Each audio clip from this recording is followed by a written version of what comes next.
Yu-Gi-Oh! Mint.com is now TradingCardMint.com. Please check out their selection of over 20,000 cards with prices cheaper than TCG Player. So if you've been watching this channel for a little while, you've seen me attempting to play Ripple Rush, being relatively terrible with the deck. I've been kind of making changes. I wanted to profile the build from last weekend, though, that got the chance to top. And I will say, the build is definitely a lot more stable than previous iterations of it. I've seen a lot of people opting to cut the right chain starter for the potential draw one starter. It's kind of up to you how you want to go about it, but I'm still a big fan of this because at least it can pull itself back as a booster in case you miss the right chain. It's risk versus reward in the grand scheme of things. You just kind of have to decide which way you want to go about it. So guys, please check out our friends at TradingCardMint.com down below in the description. Enter MCO40 on checkout. You guys know the drill. You like saving money, right? Like I said, enter that, save a little bit of money, and we'll do you guys a pretty big favor. So the thing with Excel clans right now is Oracle Gize is still pretty big state-wise. And the fact that this deck actually got the chance to do so well is actually pretty cool. The whole Ripple ride chain still being relevant in the year 2018 is pretty crazy. I know a lot of people are like, oh no, Premium's so broken, I hate the interactions. Please, Premium is a far shade of absolute broken. It's just, I don't think people know how to play around certain situations. You know, the people that can handle certain situations and make certain reads definitely is the better thing. And one of the things I like about this deck is this deck pressures OTD Gize. And I think a lot of people don't understand that the way that you beat that deck is by absolute pressure. So, thank you. So anyway, the fantastic ride chain. So, if you ride the 1 on top of it, check top 7 for the 3 or the 2. The thing that makes this ride chain pretty good, actually, is just the on-hit pressure that it generates. I think a lot of people just kind of discount the fact that with the new Tidal Assault, you swing for 9k versus attack, cool restands. Attack again with it, still 9k. Attack with your Vanguard, if you have the ride chain up, cool, you restand it again. So when your opponent doesn't hit a trigger, I mean, like, you've done your job. Or you've burned 3 to 4 cards out of your opponent's hand. Like, this deck seeks to use advantage to get a means to just get there. I mean, and if your opponent burns all the resources of the game, well, you've done it. Like, your deck did what it needed to do.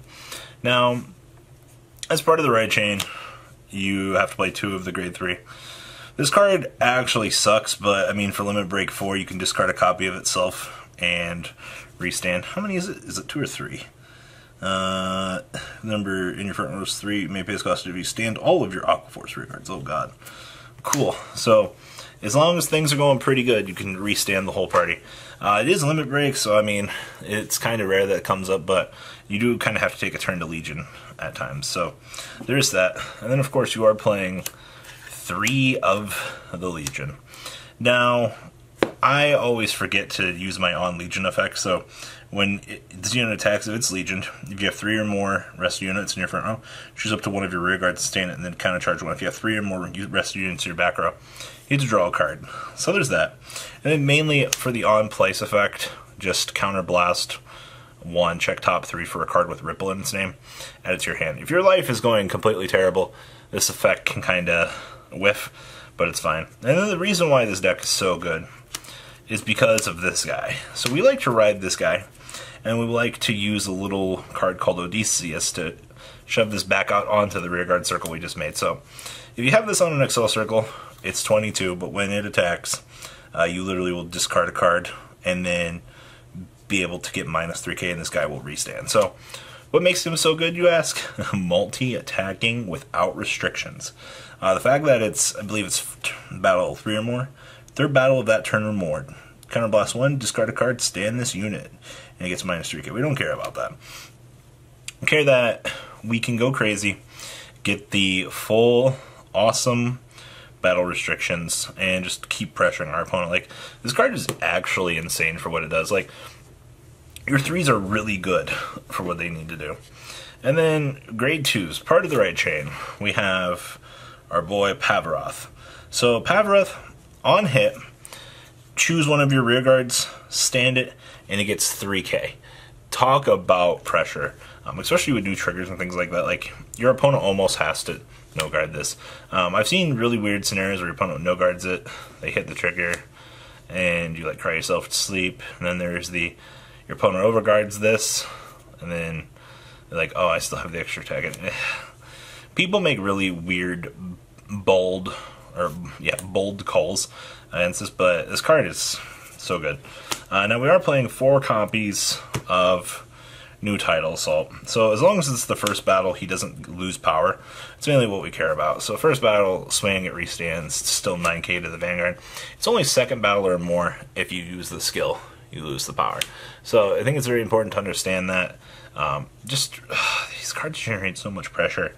Like, it's so good. Now, one of the things I saw the new list cut back on was this guy. And I did find there was really weird times where this was conflicting with a lot of things, because this has to be first battle of the turn to be able to counter blast 1 to restand this guy. So I mean, you have 5 essential restanders on the first battle. It's pretty good. Plus, if you have this on Vanguard, you can restand something that swung first. So I think that's kind of cute, actually. So you can go with this, swing with this, attack with this, restand this. So alternatives to ride chains, yes. It's just obviously the right chain is the most optimal way to go about things. Now, since we are playing Odysseus, we are playing the turtle. Oh, the turtle's so good. I love this. Like, ride this, top call. If you get it right, congratulations, you call it. And then if you Odysseus, recall the turtle for second value down. I whiff on this card so much, it hurts. But as an advantage maker, like, he's crazy.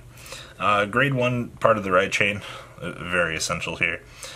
Just essential, LOL, setting up the ripples. And then, of course, Odysseus, thank you, Bushi, for giving this card back to us. I don't know what I would have done without my once per turn, LOL, shove a card into the soul and smile at my opponent. Like, what were they thinking? Oh, it's so good. Now, the new build went up to 3 copies of this. I agree with this. You want to see this card. Like, pressuring your opponent is so good. Now, the thing I like about this deck is one of Penguins. So, one of Old Penguin, Soul Blast 2 draw card. One of New Penguin, rest it, unit in the same row as it, gets 5k. And then when your unit attacks 4th battle or more, retire this unit, countercharge 1. We have built-in countercharging, but I mean, 8k Penguin, 5k Penguin. Watch your opponent be confused as your 2 different card effects throw your opponent completely off. Triggers are pretty aggro, actually. I like this lineup better than what I've previously had. 8 crits. Nothing should be too shocking about this. 4 draws and 4 heals. I did like the one of Supersonic Sailor, the old one. It's kind of cute for countercharging, but I don't know, just it didn't come up.